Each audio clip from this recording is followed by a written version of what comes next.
یہ شہد کی مکھی آدھا کلو شہد بنانے کے لیے 20 لاکھ پھولوں کا رس چوستی ہے اور 90,000 میل اڑتی ہے۔ یہ کتنا سفر ہے کہ پوری دنیا کے 3 چکر لگ جائیں۔ یہ 24 کلومیٹر فی گھنٹہ کی رفتار سے اڑتی ہوئی شہد کی مکھی کتنی اہم ہے۔ It's a very big and efficient farmer. یہ جو کھانا ہم کھاتے ہیں، 3 چمچ کھانا اگر ہمارے سامنے پڑا ہے، اس میں سے 1 چمچ کھانا اس کسان نے یعنی شہد کی مکھی نے بنایا ہے۔ یہ جب رس چوسنے کے لیے پھول پر اترتی ہے، اس کے پولنس زردانے اس کے پاؤں سے چپک جاتے ہیں اور پھر یہ فلائی کرتی ہے، دوسرے پھول کے اوپر بیٹھتی ہے اور وہ دانے چھٹ جاتے ہیں۔ And it's pollination. یہ ایگریکلچر ہے اور اتنا بڑا فوڈ پروڈکشن کا کام یہ شہد کی مکھی کر رہی ہے۔ قرآن مجید میں ارشاد رب تعالی ہے وَأَوْحَى رَبُّكَ إِلَى النَّحْلِ أَنِ اتَّخِذِي مِنَ الْجِبَالِ بُيُوتًا وَمِنَ الشَّجَرِ وَمِمَّا يَعْرِشُونَ۔ اور تمہارے رب نے شہد کی مکھی کے دل میں یہ بات ڈال دی کہ پہاڑوں میں اور درختوں میں اور چھتوں میں گھر بناؤ۔ پھر حکم ہوا ثُمَّ كُلِي مِن كُلِّ الثَّمَرَاتِ فَاسْلُكِي سُبُلَ رَبِّكِ ذُلُلًا يَخْرُجُ مِن بُطُونِهَا شَرَابٌ مُخْتَلِفٌ أَلْوَانُهُ فِيهِ شِفَاءٌ لِلنَّاسِ۔ پھر ہر قسم کے پھلوں میں سے کھاؤ اور اپنے رب کے بنائے ہوئے نرم و آسان راستوں پر چلتی رہو۔ اس کے پیٹ سے ایک پینے کی رنگ برنگی چیز نکلتی ہے، اس میں لوگوں کے لیے شفا ہے۔ اب یہ شہد بنتا کیسے ہے؟ آپ کوئی شہد کی مکھی کا چھتا دیکھ لیں، بی ہائیو، اس کے اندر کوئی گیس، چولہا، ہنڈیا، چمچ تو پڑی نہیں ہوئی۔ تو یہ ہوتا کیا ہے؟ شہد کی مکھی کے 2 پیٹ ہوتے ہیں، ایک کو ریگولر اسٹمک کہا جاتا ہے جس میں کھانا وغیرہ ڈائجسٹ ہوتا ہے، اور ایک اس کا ہنی اسٹمک ہے۔ یہ وہ جگہ ہے، یہ مشین ہے جہاں پر شہد بنتا ہے۔ دس از دا پروسیس آف ریگرزیٹیشن اور انورژن۔ اور جب شہد بن جاتا ہے تو اس میں 80% واٹر ہوتا ہے، یعنی بہت ڈائلیوٹ ہوتا ہے وہ۔ Now the bee has to flap its wing to expedite the process of evaporation۔ اور اب یہ شہد کی مکھی بڑی تیزی سے اپنے پر کو پھڑپھڑاتی ہے۔ آپ نے آواز سنی ہوگی بز کی، اسے بزنگ ساؤنڈ کہتے ہیں، اور یہ پوری سائنس ہے۔ آپ حیران ہوں گے، ایک شہد کی مکھی 1 سیکنڈ میں 230 مرتبہ اپنے پر کو پھڑپھڑاتی ہے۔ جی ہاں ناظرین، 230 مرتبہ 1 سیکنڈ میں۔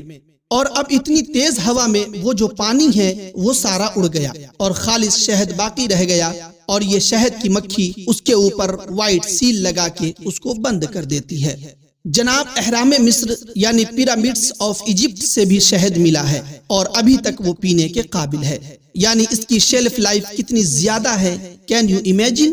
حضرت مولانا جلال الدین رومی رحمت اللہ علیہ مثنوی شریف میں تحریر فرماتے ہیں کہ نبی اکرم صلی اللہ علیہ وسلم نے ایک بار شہد کی مکھی سے دریافت کیا کہ تم شہد کیسے بناتی ہو؟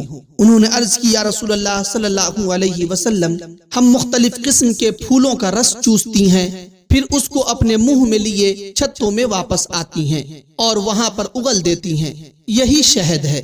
ارشاد فرمایا پھولوں کے رس تو پھیکے ہوتے ہیں، شہد تو میٹھا ہوتا ہے، تو شہد میں یہ مٹھاس کہاں سے آ جاتی ہے؟ شہد کی مکھی نے جواب عرض کیا حبیبی یا رسول اللہ صلی اللہ علیہ وسلم، ہمیں قدرت نے یہ سکھایا ہے کہ چمن سے لے کر چھتوں تک آپ صلی اللہ علیہ وسلم پر درود پاک پڑھتی آتی ہیں، تو پھولوں کے پھیکے اور کڑوے رس میں مٹھاس پیدا ہو جاتی ہے، تو شہد میں یہ لذت و مٹھاس درود شریف کی برکت سے ہے۔ پیارے ویورز، جب درود پاک پڑھنے کی برکت سے پھولوں کا کڑوا رس میٹھا ہو کر شہد ہو سکتا ہے، تو کیوں نہ درود پاک پڑھ کر ہم بھی اپنے نفس کو پاکیزہ اور زبان میں مٹھاس پیدا کریں۔ صلی اللہ علی النبی الأمی وآلہ صلی اللہ علیہ وسلم۔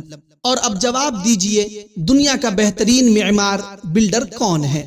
After centuries of researches, scientists have finally concluded that the best efficient builders are honeybees۔ یہ شہد کی مکھیاں یہ بہترین معمار ہیں، ایسی کفایت شعار بلڈر ہیں یہ زبردست۔ ذرا غور سے ان چھتوں کو دیکھیے، ہر خانے کے اندر repeated pattern of 6 sided figure۔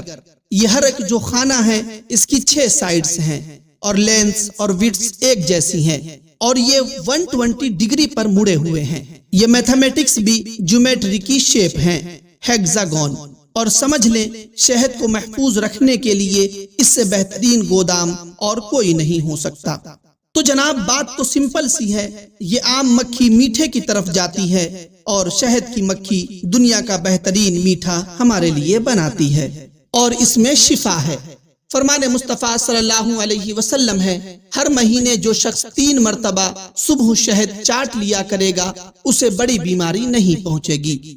تو شہد کا استعمال کریں، اس کے ہیلتھ بینیفٹس کی سی وی کتنی بڑی ہے۔ ویسے بھی شہد لیا جا سکتا ہے اور اس کو مختلف ڈشز کے ساتھ بھی ملا کر استعمال کر سکتے ہیں۔ تو خوب شہد کھائیے اور صحت مند رہیے۔